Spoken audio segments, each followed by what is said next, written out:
De novo, bem-vindos de novo. É isso aí.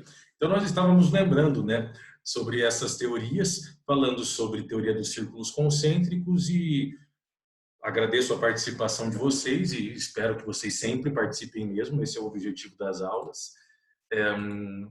Mas também refletindo sobre essa situação do conservadorismo, da questão da moralidade influenciando totalmente o direito ou não.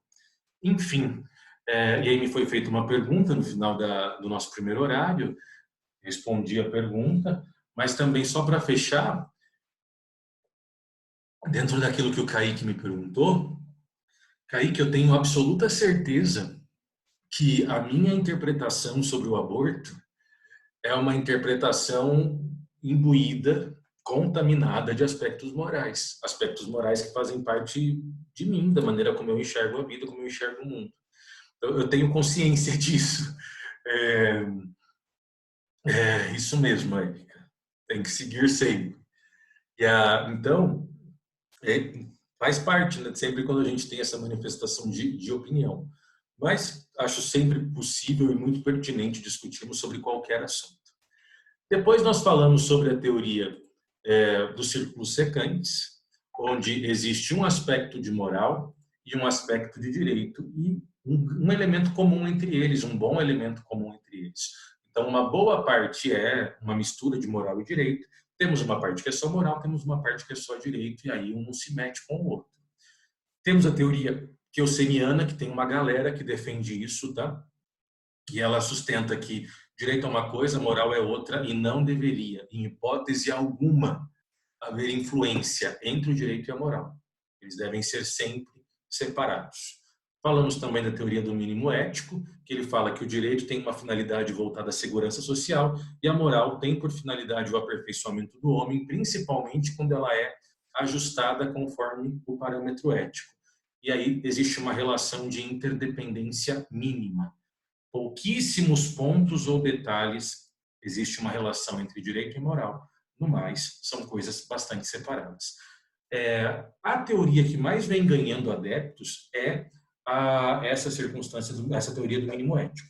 Essa é a teoria, sem sombra de dúvidas, que mais adepto possui. Se você me perguntar, para mim, realmente eu concordo com ela. Eu acredito que existem várias coisas que não devem ser influenciadas pela moral, mas acho que a moral, de certa forma, realiza alguns ajustes que são necessários ou que são importantes. No final desse material, nós temos um grande apanhado e alguns pontos-chave para te facilitar e te auxiliar na reflexão do conteúdo, numa retomada, né? Então, mais uma vez, conceito de moral, conjunto de normas que regulam o comportamento do homem em sociedade, sendo que essas normas são adquiridas pela educação, tradição, religião e cotidiano. E são propagadas dessa forma, de maneira costumeira. Ética, do grego ethos, a questão do caráter, né? Possui relação com a ideia de justiça social. Lembra que eu disse que a ética e a justiça andam muito próximas? Sendo o conjunto de valores que orientam o comportamento humano voltado ao bem-estar social, à promoção das virtudes. O que é a promoção das virtudes? A arte do bem viver, agir honestamente, parâmetros de boa existência.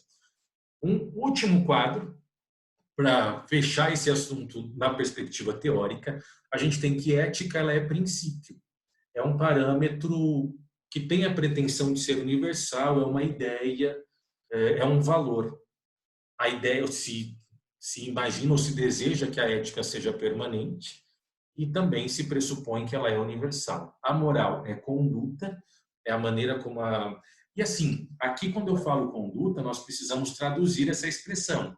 É conduta no sentido do que as pessoas praticam como sendo corretas, mas além disso, ainda que elas não pratiquem, e aí entra toda a discussão sobre a hipocrisia humana, é aquilo que elas sustentam. Faça o que eu falo e não o que eu faço, né? Então, muito mais do que conduta, a gente verifica o comportamento moral por aquilo que as pessoas falam ou sustentam que é o costume ou as coisas como deveriam ser. Ela é temporária, circunstancial, porque ela está atrelada àquela sociedade, a maneira como a religião verifica ou acredita sobre o comportamento, e ela é cultural, ou seja, ela é regionalizada. Então, cada aspecto cultural, cada país possui a sua moral, a sua forma de reconhecer valores como válidos ou inválidos. Pessoal, primeira situação que eu quero colocar para vocês pensarem, não sei se vocês já ouviram falar, em uma nova possibilidade do direito.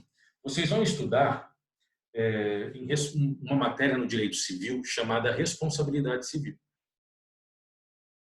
E o que é responsabilidade civil? Responsabilidade civil é a área do direito civil que tem por finalidade gerar indenizações.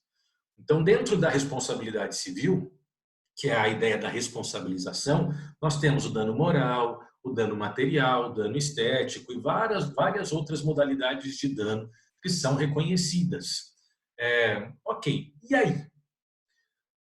Faz parte de uma nova modalidade de dano o que dentro da seara do direito de família, a circunstância do dano moral no direito de família, que pode ser ou não um desdobramento do dano por abandono afetivo. Dano moral por abandono afetivo. O que é isso? Não sei se vocês já ouviram falar sobre isso. Até um tempo atrás, e isso até 2012, porque em 2012 nós tivemos a primeira decisão do STJ sobre esse assunto, permitindo a fixação de uma indenização, condenando um pai por abandono afetivo. Mas até então, a obrigação, normalmente do pai, né, porque de maneira geral o filho sempre ficou com a mãe, mas a obrigação do genitor era pagar a pensão adequadamente no momento certo. E eu já peguei várias situações e vários casos. Disponibilize a senha da live. E onde que eu vejo a senha da live? Se você puder me ajudar, disponibilize a senha da live. Como é que eu... Deixa eu ver aqui. Ele não está conseguindo pelo link. Deixa eu... Convite. Não é isso. Aqui.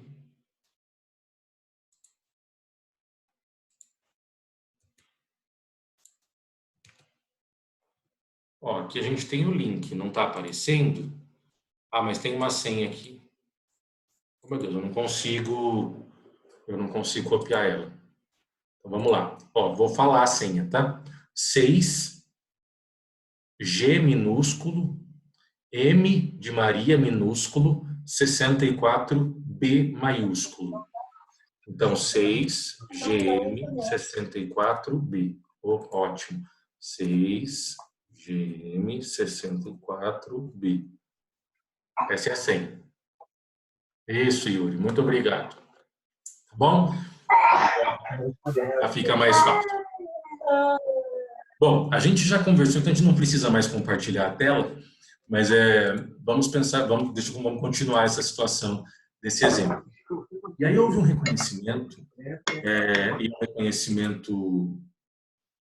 reconhecimento muito importante, onde um pai que pagava normalmente a pensão e de maneira correta, de maneira adequada, nunca houve um relato de atraso, mas ele não fazia questão alguma de manter contato com a filha. Ele, às vezes, nem ligava nos momentos de aniversário ou momentos festivos que ela possuía ou que ela gostaria de partilhar com ele. Então, ela contratou um advogado e ingressou com uma ação de dano moral, dizendo que ela foi abandonada afetivamente. Até então, a discussão que se tinha era o abandono material, quando o genitor não contribuía para a manutenção material do seu filho, em relação aos seus gastos, ao seu sustento. Então, alimentação, vestuário, educação, enfim, todos os gastos naturais. Só que agora a discussão era nova. Estava-se buscando uma indenização sobre um abandono afetivo, dizendo o seguinte: por mais que materialmente ele presta serviço, né, material, ele me sustenta materialmente, afetivamente eu sou abandonada. Essa era a fala. Então, ele programa viagens com a nova família, com os novos filhos, posta tudo aquilo nas suas redes sociais e nunca me levou para lugar algum. Nunca fez questão de vir ao meu aniversário ou me dar os parabéns, enfim. E diante disso, ela foi ao judiciário buscando uma indenização. Ah, ela conseguiu uma indenização, se eu não estou enganado, de R$ 100.000, pelo fato de ter sido afetivamente abandonada. Havia alguma dívida desse pai para com essa filha? Dívida referente à pensão, pagamento de algo? Não. Tudo estava quitado em relação às obrigações fixadas em uma demanda judicial, em um processo de alimentos, efetivamente. Tudo estava quitado. Ah, e aí? Se fixa uma indenização por dano moral, por abandono afetivo, e muito provavelmente sepulta qualquer possibilidade de boa convivência entre esse pai e essa filha. Porque é óbvio, se ele já não tinha contato com ela, agora que ele não vai querer nem ver foto da criatura. E aí? Quando a gente trabalha com essa ideia de indenização no âmbito familiar, que tem por objetivo estreitar laços, fazer com que as pessoas se aproximem, uma indenização dessa natureza, ela é adequada? Eu gostaria de ouvi-los. Se manifestem. É adequado termos uma indenização por dano moral, por uma situação de pai não ter, de certa forma, participado do crescimento e da educação dessa filha? E aí, assim, vamos entender todas as complexidades disso. Muitas vezes, quando uma pessoa tem uma nova família, não é tão simples assim, né, conviver com a família antiga. Existem muitos problemas envolvidos nisso. Não estou defendendo o pai, não é isso. Mas só estou colocando lenha na fogueira. Então, Luciana, é difícil uma pessoa ter que dar afeto sem ter sentimento. Eu acho que não deveria ter essa indenização. Acho que é nesse sentido que você está colocando, né, Luciana? É sobre não ser possível a indenização. Pelo menos foi assim que eu entendi. Realmente, né, essa situação que você coloca, é difícil uma pessoa dar afeto sem ter sentimento. Mas também como que se desenvolve sentimento sem ter contato? Por exemplo, se eu tenho uma filha que é criança, menor de idade, não tem como essa filha ir até o pai. O caminho precisa ser inverso, é o pai ir até a filha, o que de fato nunca aconteceu.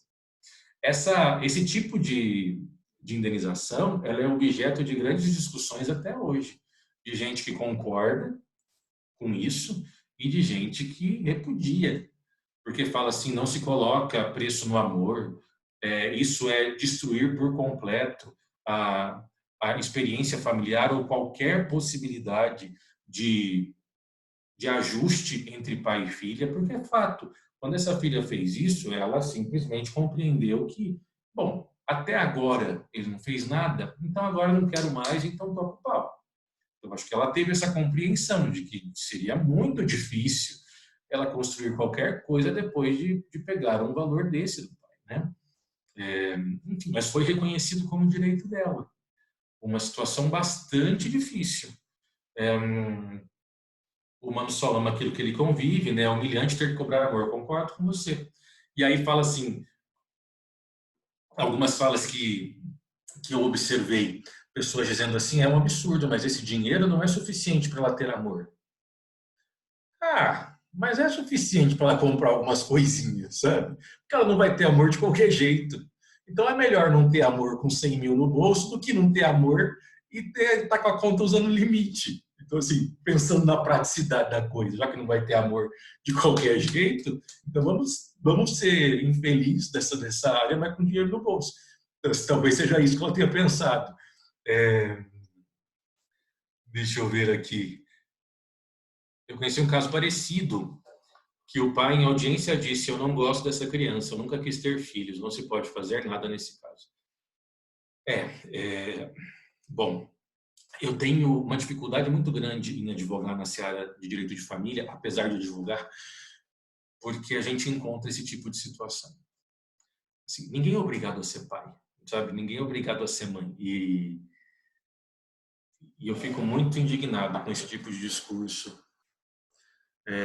Como eu também acho um absurdo essa circunstância do filho sempre sobrar para a mulher, a mãe. Então, eu estava esses tempos aí em uma ida em um restaurante, esses tempos atrás, e aí observando que tinha uma família com uma criança, e a criança começou a correr, né, em volta do restaurante. Quem levanta para catar a criança? A mãe. É como se todo mundo esperasse da mãe determinadas posturas. A cobrança sobre a mulher é uma cobrança muito pesada em relação a isso. É muito, muito triste. Eu já, casos assim do pai deliberadamente ou a mãe falar eu não gosto de você e tal, eu nunca presenciei. Mas já peguei casos do inverso, do filho estar tão machucado de não admitir qualquer tipo de contato com o pai. De tão tenso que é a mágoa que ele possui. Então, uma situação bastante, bastante delicada. Gustavo, acho que não, pois o pai fica forçado a ter um afeto e às vezes nem é sincero. A filha força o pai a ter uma atitude que era obrigação do pai em ter. Isso.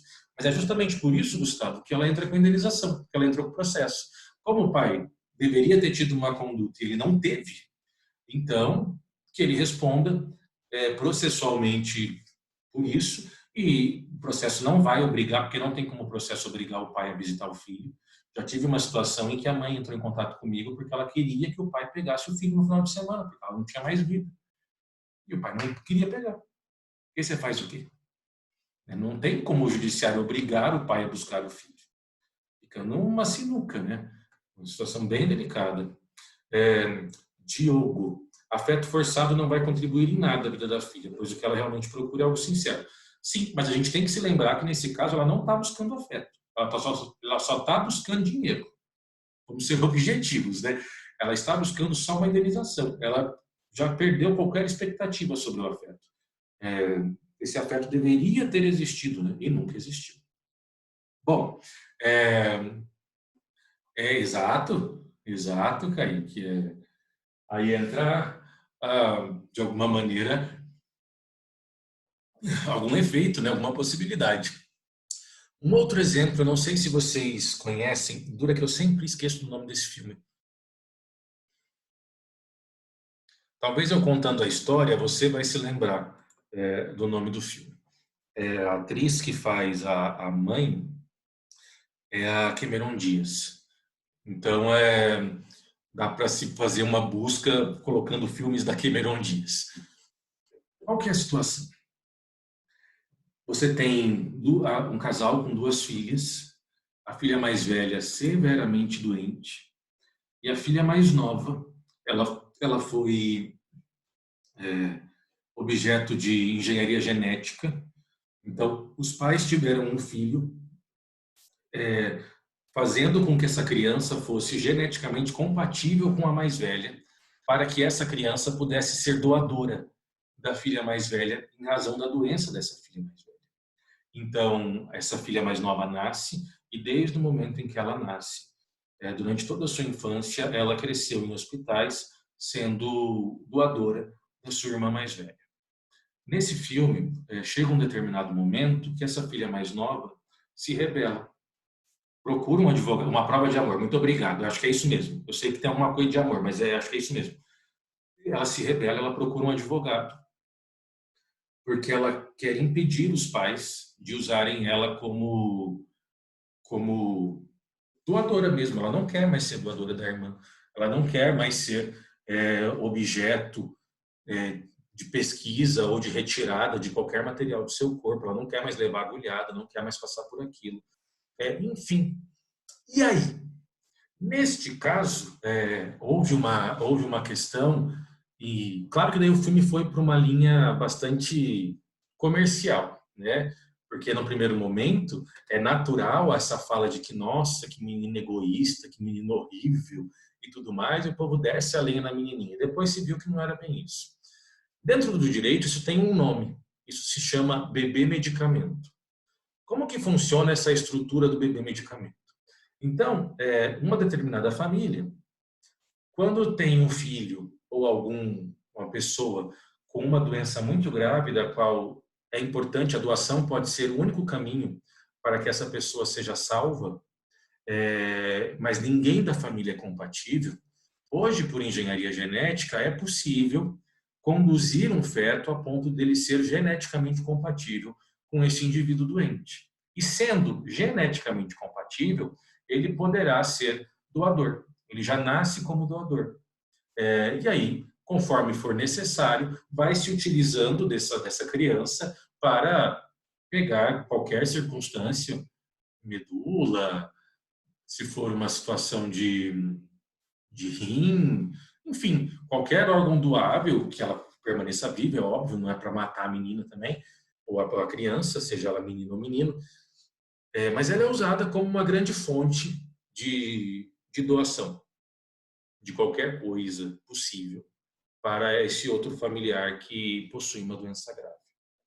Bom, aqui nós temos vários dilemas. Vários dilemas.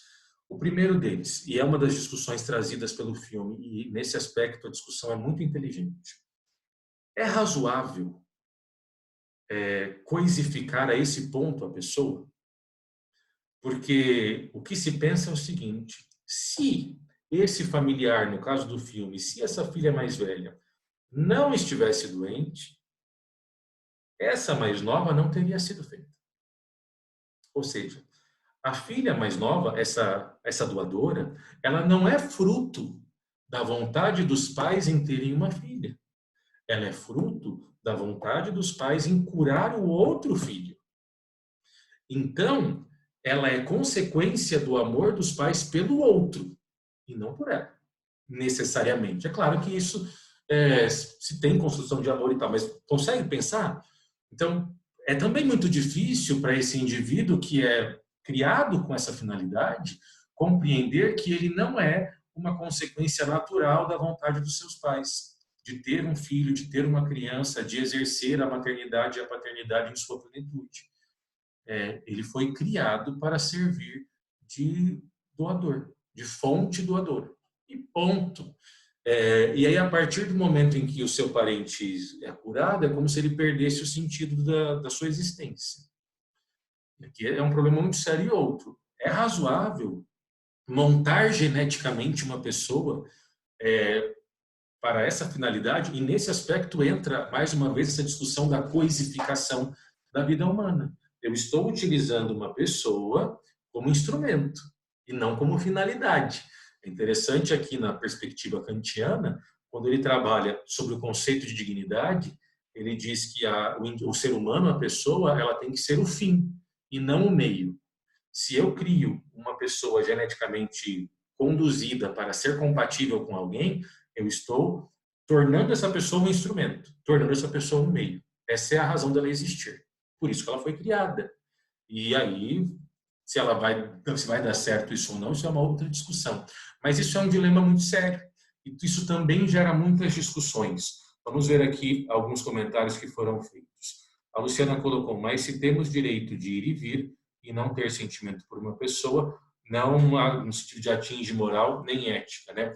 Aqui, tecnicamente, a gente poderia falar de atingir a moral, porque socialmente, Luciana, entende-se que os pais devem prestar assistência aos seus filhos. Então, isso é uma conduta moralmente cobrada, e se os pais não prestam nenhum tipo de assistência aos seus filhos, isso é uma conduta moralmente reprovada. Então, nesse sentido, a gente não é obrigado a amar ninguém, é fato, mas nós temos obrigações com determinadas pessoas. E quando eu tenho uma relação de paternidade, de filiação, de parentesco, as obrigações são ainda maiores. E essas obrigações, além de legais, são também obrigações morais. Beleza? Então, o Windows, que só Deus sabe quem é. Yuri é esse mesmo. E aí a pessoa já conta, né? Bem bacana a sua intervenção. Para quem não tinha assistido o filme, ok, né? Tá, Luciana, na minha interpretação, aquela fala sua que eu comentei dizia respeito ao pedido da filha sobre a indenização do pai. Então, Luciana, o povo só contando o filme, né? Luciano, mas não era a irmã que não queria mais doar, foi a paciente que não queria mais. Sim, e aí entra o que eu comentei com vocês, que o filme foi por uma linha comercial. Seria muito legal, juridicamente falando, se essa mais nova realmente não quisesse mais ser doadora. Se ela contratasse um advogado e falasse o seguinte: chega, eu não serei mais rato de laboratório. Não quero mais, já deu. Tem limite às coisas, não vou aceitar essa situação, não vou mais ser utilizada para esse fim. E ela teria direito de fazer isso? E aí entra a liberdade que você falou. As pessoas têm liberdade, você não pode ser obrigado a doar seu sangue, por exemplo. A pessoa tem livre gestão sobre a sua vida, sobre o seu corpo, sobre a sua integridade. Para nós pensar, pegarmos esse filme e trazermos para uma discussão jurídica, essa discussão se torna muito mais interessante se a mais nova não quisesse por ela mesma continuar sendo doadora. Aí seria uma perspectiva bem interessante, bem legal mesmo. Mas aí o filme caminha para o outro lado, porque se ele seguisse essa linha que eu comentei, talvez ele seria muito criticado. Porque imagina a carga moral. E aqui nós temos uma discussão muito curiosa. Juridicamente falando, a pessoa pode se recusar a doar. E está tudo certo. Agora, moralmente falando, será que se tem esse mesmo entendimento? Quando, em qualquer situação, imagine você na sua família, uma situação perfeitamente plausível e possível de acontecer. Vamos imaginar que você tem um irmão e esse irmão, ele é um irmão advindo de uma relação extraconjugal do seu pai e não houve nenhum tipo de convivência entre seu pai e esse irmão, a não ser eventual pagamento de pensão. E chega um momento em que seu pai fica muito doente e ele precisa de um transplante de rim, por exemplo.